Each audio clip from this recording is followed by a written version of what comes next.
Praise the lord.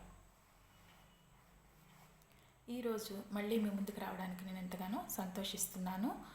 ఈరోజు ఈ పరిశుద్ధ ఆదివారం కొరకు మనకు ఏర్పాటు చేయబడిన పాఠ్యాంశమును చూసినట్లయితే, పెంతెకొస్తు తర్వాత 12వ ఆదివారము పరిశుద్ధ సంభాప్త సంస్కారము. అంశము పరిశుద్ధ సంభాప్త సంస్కారము, హోలీ కమ్యూనియన్. మనకిచ్చిన బైబిల్ పాఠంలో చూసినట్లయితే నిర్గమాకాండము 12వ అధ్యాయము 1 నుంచి 14 వచనముల వరకు, రెండవ పాఠముగా కొరింథీయులకు రాసిన మొదటి పత్రిక 10వ అధ్యాయము 14 నుంచి 22 వచనముల వరకు, మూడవ పాఠముగా పరిశుద్ధుడైన లూకా రాసిన సువార్త 22వ అధ్యాయము 7 నుంచి 20 వచనముల వరకు, అలాగే ఉత్తర ప్రత్యుత్తర పాఠ్యభాగముగా కీర్తనల గ్రంథము 42వ కీర్తన ఈరోజు మనకిచ్చిన పాఠ్యాంశములు.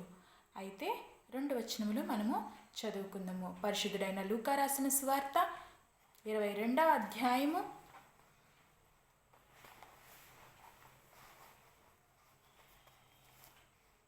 18-19 వచనములు చదువుకుందాము.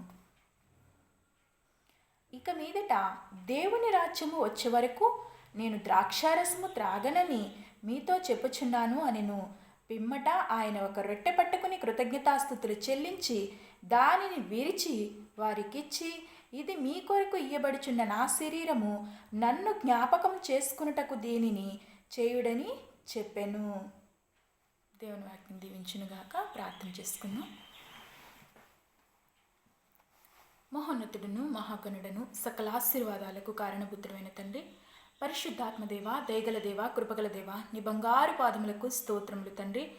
అయ్యా నైనా ఇప్పటి వరకు నీ సజీవ లెక్కలో ఉంచి మరి ప్రభువ కొద్ది నిమిషంలో నీ వాక్యమును మేము ధ్యానించుకోవటానికి, నీ ప్రభు యొక్క శరీర రక్తాలలో పాలు పంచుకుంటున్న మమ్ములను మీ పిల్లలుగా అంగీకరించి అయ్యా దీనిని మేము ఎలా పాటించాలో మాకు తెలియజేయడానికి, మీరు మా కోసం వచ్చి ఈ లోకంలో ఏ విధంగా బలి అయ్యారో నాయన తెలియచెప్పటానికి మీరిచ్చిన కృపను బట్టి మీ వందనాలు చెల్లించుకుంటూ, నీ పరిశుద్ధాత్మ ప్రసన్నత మా మీద ఉంచమని, ఇదిగో ఈ 2 మాటలు నాయన మీకు మాత్రమే మహిమ, ఘనత, సమస్త ప్రభావాలు పొందుకోమని నజరేయుడైన యేసు క్రీస్తు నామమున అడిగి వేడుకుని ప్రార్థిస్తున్నాము తండ్రి.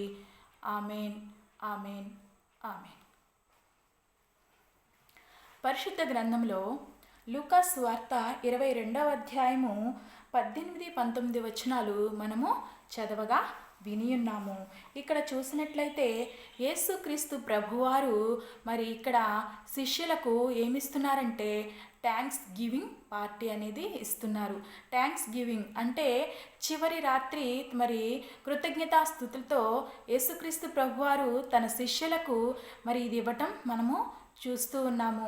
యేసుక్రీస్తు ప్రభువారు ఎప్పుడైతే మరి శిలువ ప్రయాణానికి ముందు ఒక మేడగది సిద్ధపరిచి ఆ మేడగదిలో తన శిష్యులతో కలిసి మరి ఇది నా శరీరము, ఇది నా రక్తము, దీనిని మీరు త్రాగండి, ఎందుకంటే ఇక నేను ఇదే ఈ చివరిసారిగా మీతో కలిసి ఈ భోజనంలో నేను పాలు పంచుకుంటున్నాను, మళ్ళీ ఇంకా ఎన్నడూ కూడా నేను చేయను, కాబట్టి దీన్ని మీరు గుర్తుపెట్టుకోండి అని తెలియజేస్తూ శిష్యులకి మనల్ని కూడా ఇది ఆచరించమని తెలియజేశారు. అయితే ఈ కమ్యూనల్ అనేది మనం ఒకసారి జ్ఞాపకం చేసుకున్నట్లయితే, ఎప్పుడైతే బాప్తీసము తీసుకుంటామో బాప్తీసము తర్వాత మరి ఒక మెట్టు ఏంటయ్యా అంటే, బాప్తిసం తీసుకున్న తర్వాత మారు మనసు పొందిన నీవు మరి ప్రభు యొక్క శరీరంలో మరి ప్రభు యొక్క రొట్టెలో నీవు పాల్గొనాలి. ఎందుకంటే ఆ రొట్టె ద్రాక్షారసం ఎందుకు పాల్గొనాలి అంటే, నీవు క్రీస్తును అంగీకరించావు, క్రీస్తును సొంత రక్షకునిగా నీవు చేసుకున్నావు,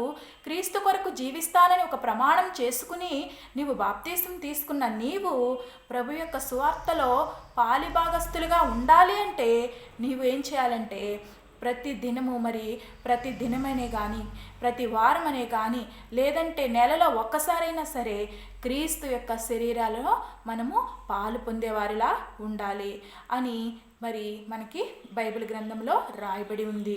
ఇది చూసినట్లయితే ఇక్కడ మరి 22వ అధ్యాయము లూకా సువార్త 1వ వచనంలో మనం చూస్తాము కదా, పస్కా అనబడిన పులియని రొట్టెల పండుగ సమీపించెను. పస్కా అంటే యేసుక్రీస్తు ప్రభువారికి మరి ఇది మరి ఆనాడు ఉన్న యూదుల కాలంలో మరి ఎక్కువగా వీళ్ళు ఇశ్రాయేలు జనాంగాలు మరి ఎక్కువగా ఆచరించేవారనమాట. ఇది ఎలా ఆచరించారు అని మనం చూసినట్లయితే ఇక్కడ మనము నిర్గమాకాండము 7వ అధ్యాయము మనము చూస్తాము.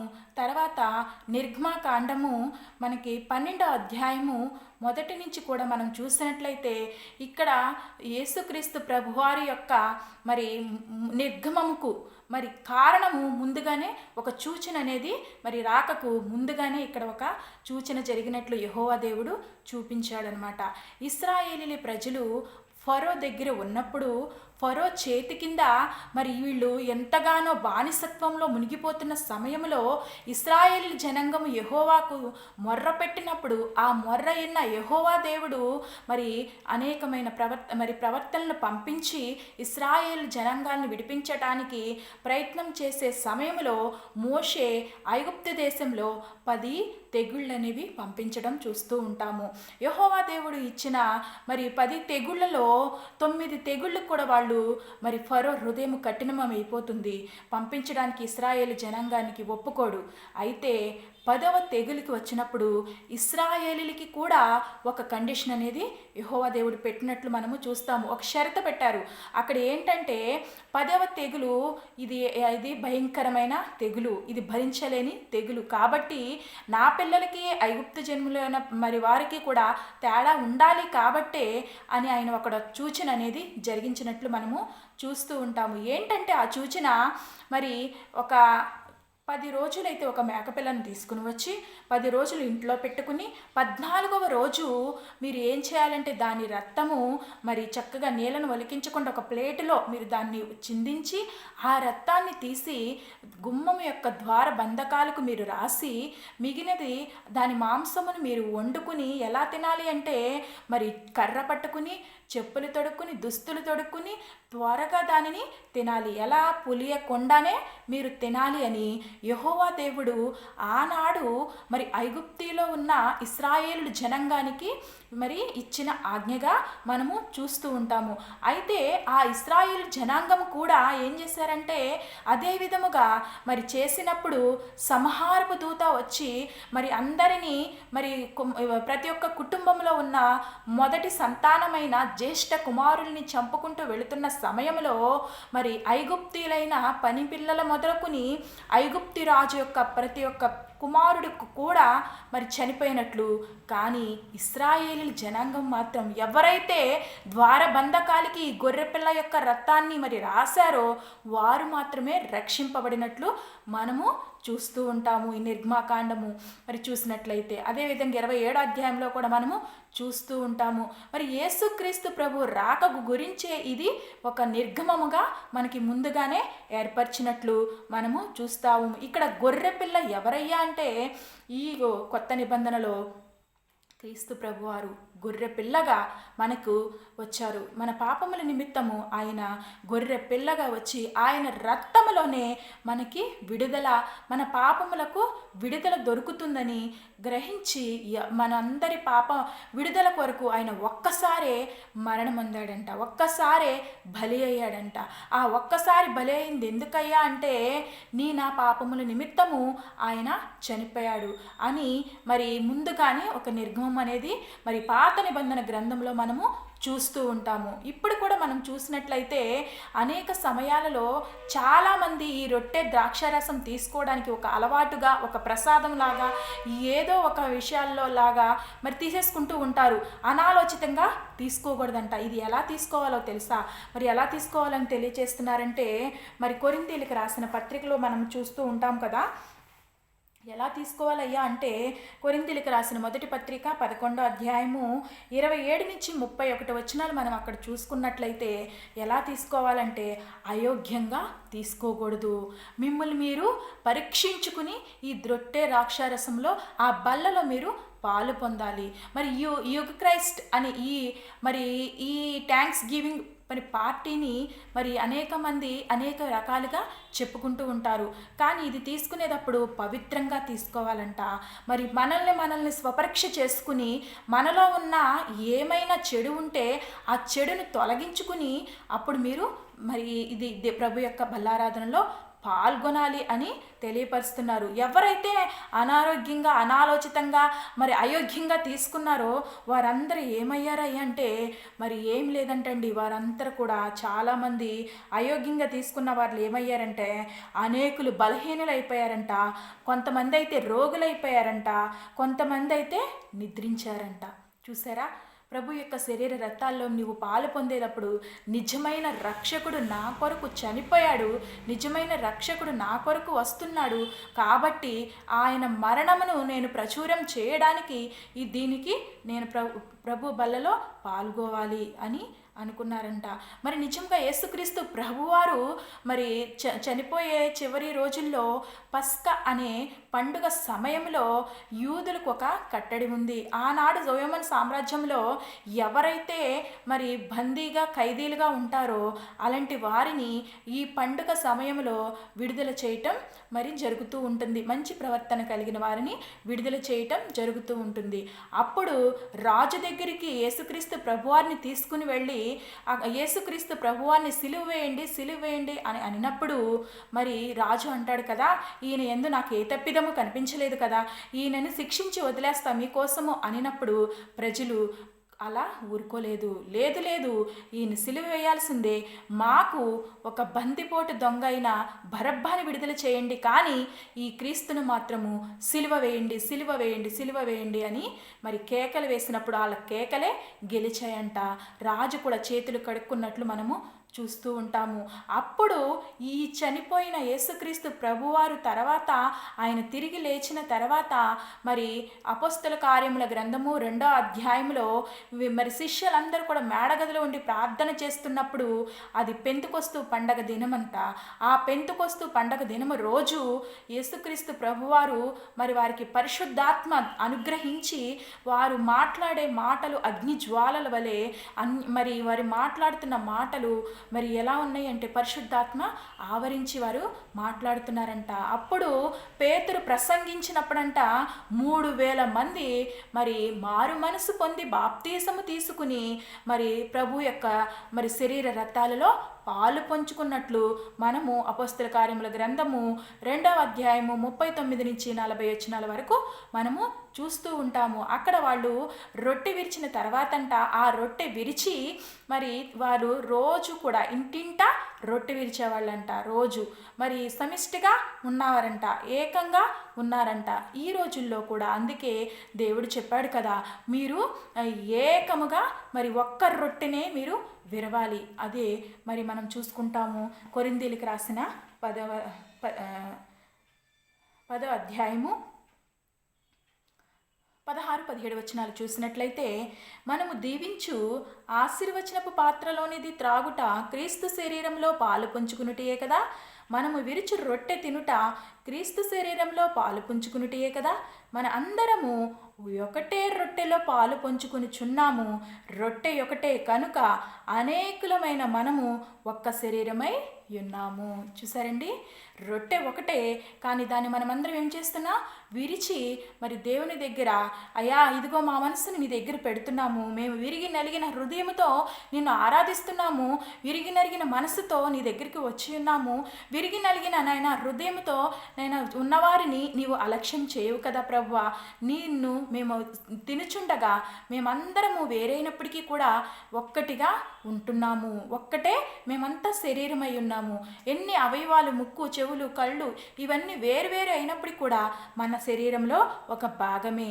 అదేవిధంగా క్రీస్తు మన కోసము ఒక్కసారి మరణించి తిరిగి లెగిచారు. అందుకనే ఈయన ఏం చెప్పారయ్యా అంటే, మనము 11వ అధ్యాయంలో కొరింథీయులకు రాసిన మొదటి పత్రికలో చూస్తూ ఉంటాము.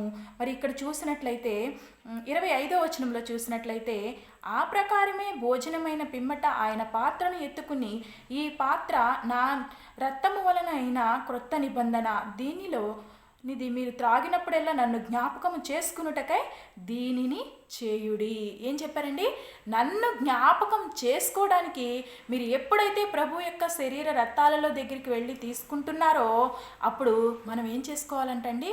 దేవుణ్ణి గుర్తు చేసుకోవాలి. యేసుక్రీస్తు ప్రభువారు నీకోసము నా కోసము ఏ విధముగా సిలువలో మరణము పొందారో, ఏ విధంగా తిరిగి లేచారో అలాంటి జ్ఞాపకము చేసుకుని అలాంటి సువార్తను మనము ఇతరులకు తెలియచెప్పేవారిలా ఉండాలి. అదే కింద వచనంలో కూడా మనము చూస్తూ ఉంటాము. మీరు ఈ రొట్టెను తిని ఈ పాత్రలోనిది త్రాగినప్పుడు ఎల్లా ప్రభు వచ్చే వరకు ఆయన మరణములను మరి ఏం చేయాలంట? ఆయన మరణమును మనము ప్రచురించేవారిలా ఉండాలంట. ప్రభు ఎప్పుడైతే వస్తాడు మా కోసం ఒక మరి పరలోక రాజ్యానికి తీసుకువెళ్ళడానికి మళ్ళీ ఆయన వస్తున్నాడు కాబట్టి ఆయన మరణము వరకు దీనిని మీరు కొనసాగించండి. ఎందుకంటే ఈ సువార్త అనేది మధ్యలో ఆగిపోవాల్సింది కాదు. ఎందుకంటే ఆయన ఎప్పుడు వస్తానని చెప్పాడో కంపల్సరిగా వస్తాడు. అదే నిరీక్షణ నీలో నాలో ఉండాలి.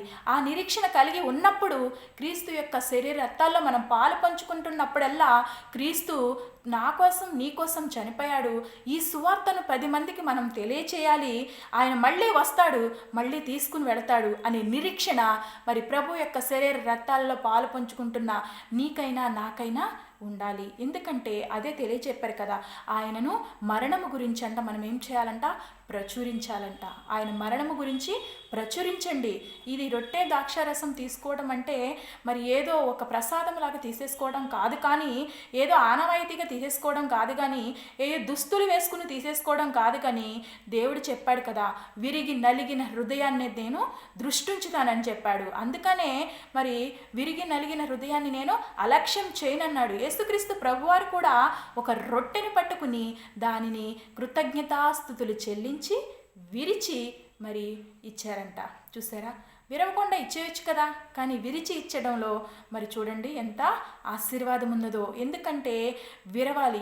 నీవు నా హృదయంలో ఉన్న ఏ పాపపు తలంపులైనా, ఏ పాపపు ఆలోచనలైనా నీవు మరి శరీర రక్తాలు పుంజుకునేటప్పుడు, నువ్వు తీసుకునేటప్పుడు, శరీర రక్తాలు ప్రభు యొక్క బల్లలో నువ్వు సమీపించినప్పుడు, నువ్వు బల్ల దగ్గరికి వెళుతున్నప్పుడు నీలో ఉన్న ఏ అపవిత్రత అయితే ఉందో, ఏ దుష్టత్వం అయితే ఉందో, అందుకనే మరి కొరింథీయులకు రాసిన మొదటి పత్రిక 5వ అధ్యాయంలో చక్కగా తెలియజేస్తారు. పులిసినది ఏంటయ్యా అంటే మనకి చక్కగా తెలియజేస్తారు. చూడండి, కొరింథీయులకు రాసిన పత్రిక మొదటి పత్రిక 5వ అధ్యాయము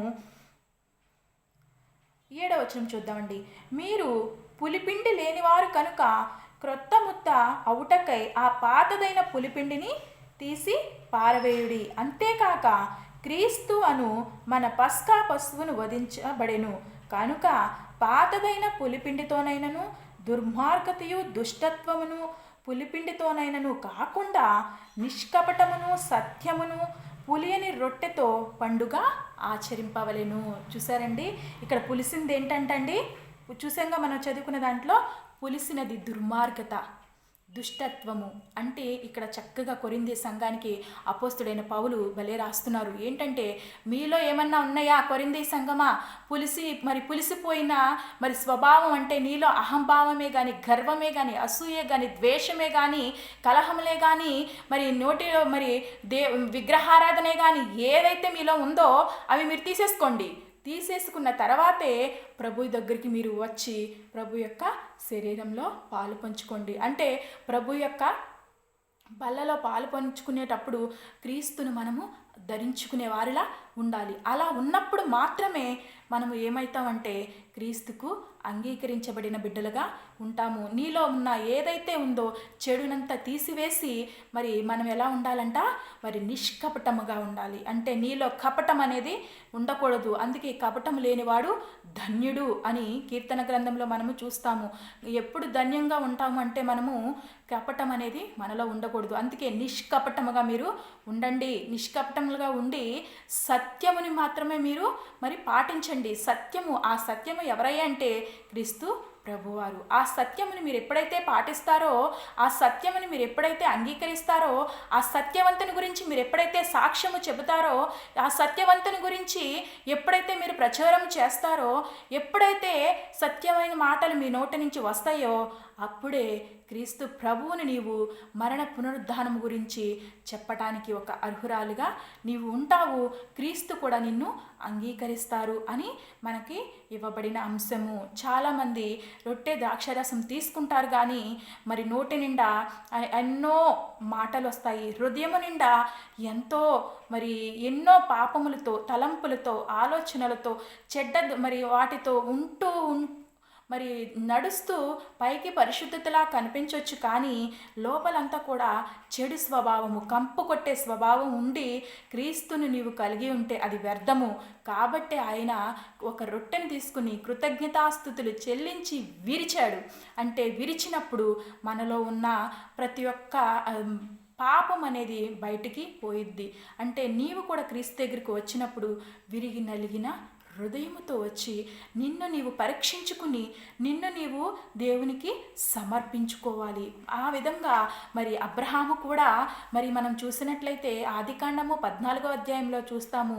తన సహోదరుడైన కుమారుడైన లోతు ఒక రాజు కొనిపోయినప్పుడు బందీగా ఉన్నప్పుడు లోతుని విడిపించి మళ్ళీ తిరిగి వస్తూ ఉన్న సమయంలో ఆయన అక్కడ మెల్కీషెదెకు క్రమము చొప్పున, షాలేము రాజైన మెల్కీషెదెకు క్రమం చొప్పున రొట్టె ద్రాక్షరసము తీసుకున్నట్లుగా ఇది మనము ఆది కాండములోనే చూస్తూ ఉంటాము. ఇలా చూసినట్లయితే యేసుక్రీస్తు ప్రభువారి రాక కోసము అనేక నిర్గమములు, అనేక సూచక క్రియలు పాత నిబంధన గ్రంథములోనే మనకు అనేకం ఉన్నాయి. కానీ మనకైతే సమయము ఉండదు కాబట్టి కొన్ని విషయాలు మీకు ముందు పెట్టడానికి నేను ఆశపడ్డాను.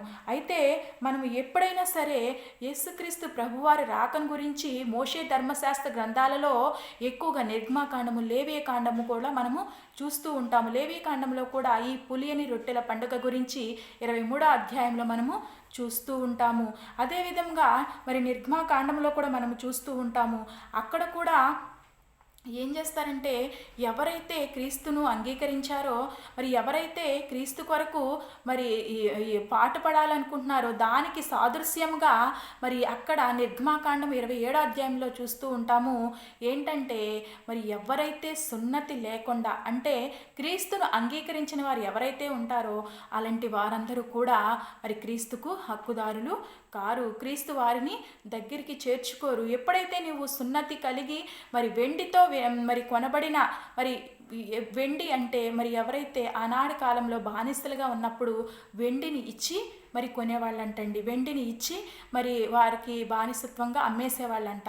అలాంటి వాళ్ళు ఉన్న సమయంలో అలాంటి పరిస్థితుల్లో కూడా అక్కడ కూడా ఒక సాదృశ్యం ఏంటయ్యా అంటే క్రీస్తు వారిని, యెహోవా దేవుడు వారిని విడిపించినట్లుగా చూస్తాము. అదే సాదృశ్యము ఇక్కడ కూడా మనము చూస్తూ ఉంటాము, క్రీస్తు యొక్క సాదృశ్యము. ఎందుకంటే పాపపు దాస్యములో, పాపపు లోకములో, పాపములో కుట్టుకుపోతున్న మనలను రక్షించడానికి యెహోవా దేవుడు తన కుమారుడైన యేసుక్రీస్తు ప్రభువారిని ఈ లోకానికి పంపించి నేను ఎలాగంటే క్రీస్తు ప్రభువారు చెప్తున్నారు కదా, నేను వెళ్ళిపోతున్నాను, ఇదే నాకు చివరి రాత్రి భోజనము ఇది అని తెలియచేస్తూ, ఇంకా నేను ఎప్పుడు కూడా దీన్ని తీసుకోనని తెలియచేస్తూ పరలోకానికి చనిపోయి పరలోకానికి వెళ్ళినప్పుడు మళ్ళీ వస్తాను అని చెప్పిన మాట యందు మనము నిరీక్షణ కలిగి ఆ నిరీక్షణ కోసం మనం ఎదురు చూస్తూ క్రీస్తు యొక్క మరణమును మనము ప్రచురించేవారిలాగా ఉండాలి. అలా ప్రచురించినప్పుడు మాత్రమే నీవు నేను కూడా క్రీస్తు యొక్క బిడ్డలుగా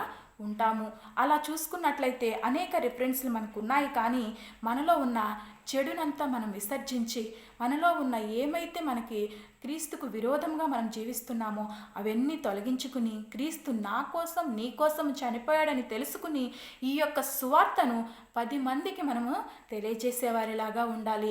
అలా తెలియజేసినప్పుడు క్రీస్తు కూడా నీకు అడుగుతాడు, నీకు ఇచ్చిన తలాంతులో నువ్వు ఏం చేసావని నిన్ను అడిగినప్పుడు భూమిలో పాతి పెట్టానని చెప్పేవారిలా ఉన్నామా, లేదు నేను 5కి ఇంకా 5 అంతలు నేను సంపాదించాను అని చెప్పేవారిలా ఉన్నామో ఒకసారి మనమే పరిశీలన చేసుకుంటూ క్రీస్తు యొక్క మరణమును మనము ప్రచురించు ఆయన పునరుద్ధానమును మనం జ్ఞాపకం చేసుకునిచు ఆ ప్రభు యొక్క రొట్టెలో మనం పాలు పంచుకునే సమయంలో అయోగ్యంగా మనం ఉండకుండా మరి క్రీస్తు యొక్క మరి శరీరంలో పాలు పంచుకుంటున్న నీవైనా నేనైనా కూడా మరి పరిశుద్ధముగా దేవునిని మనం క్రీస్తుని అంగీకరించి ధరించుకుని మనము పాలు పొందేవారిలాగా ఉండాలి.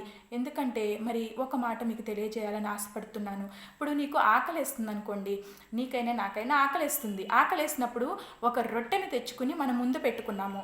మనం ముందు పెట్టుకున్నప్పుడు దానిని నేను తిన్నప్పుడే కదా నాకు ఆకలి తీరేది. తినుకోకుండా దాన్ని నా ఎదురు పెట్టుకుని ఎంతసేపు దాని వైపు చూసినా నాకు ఆకలి తీరదు.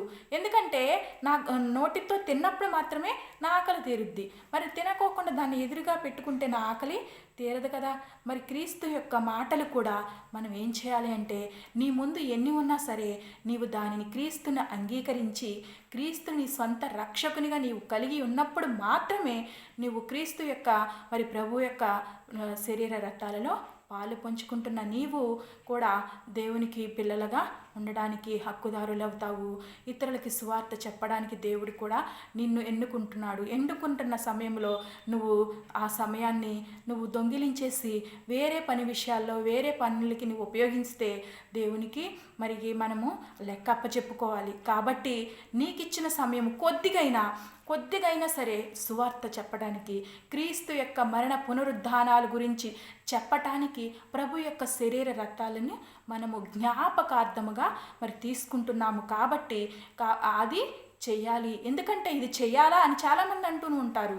ఇది చెయ్యాలి అంటే చెయ్యాలని కాదు, కానీ ఈ ప్రభు చెప్పారు కాబట్టి చేయాలి. యేసుక్రీస్తు ప్రభు వారు మనకి ఇది మీరు నా మరణం వరకు మీరు ప్రచురించండి అని తెలియపరిచారు. కాబట్టి మనము ఆయన మాట విని ఆయనతో మనం గైకున్నప్పుడు, ఆయన ఆజ్ఞలు మనం పాటించినప్పుడు మనకి దీవెనలన్నీ కూడా వచ్చి ప్రాప్తిస్తాయి. అందుకనే మరి అపోస్తల కార్యముల గ్రంథము 20వ అధ్యాయము 7వ వచనంలో చూస్తాము, వాళ్ళంట ప్రతి ఆదివారం కూడా రొట్టె తీసుకునే వాళ్ళంట. మరి ఒక్కొక్కరు సంఘంలో ఒక్కొక్క విధంగా మనము చూస్తూ ఉంటాము.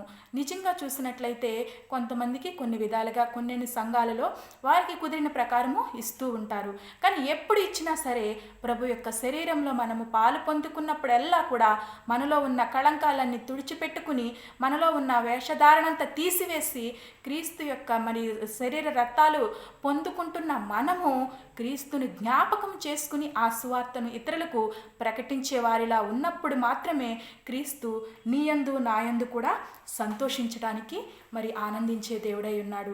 అట్టి కృపను మనందరికీ దయచేయాలని కోరుకుంటూ, ప్రభు యొక్క శరీర రక్తంలో పాలు పంచుకుంటున్న నీవైనా నేనైనా అనేక మందిని ఆ విధంగా ప్రభు యొక్క శరీర రక్తంలో పాలు పంచుకునేలాగా చేయడానికి మన వంతు మనము కృషి చేస్తూ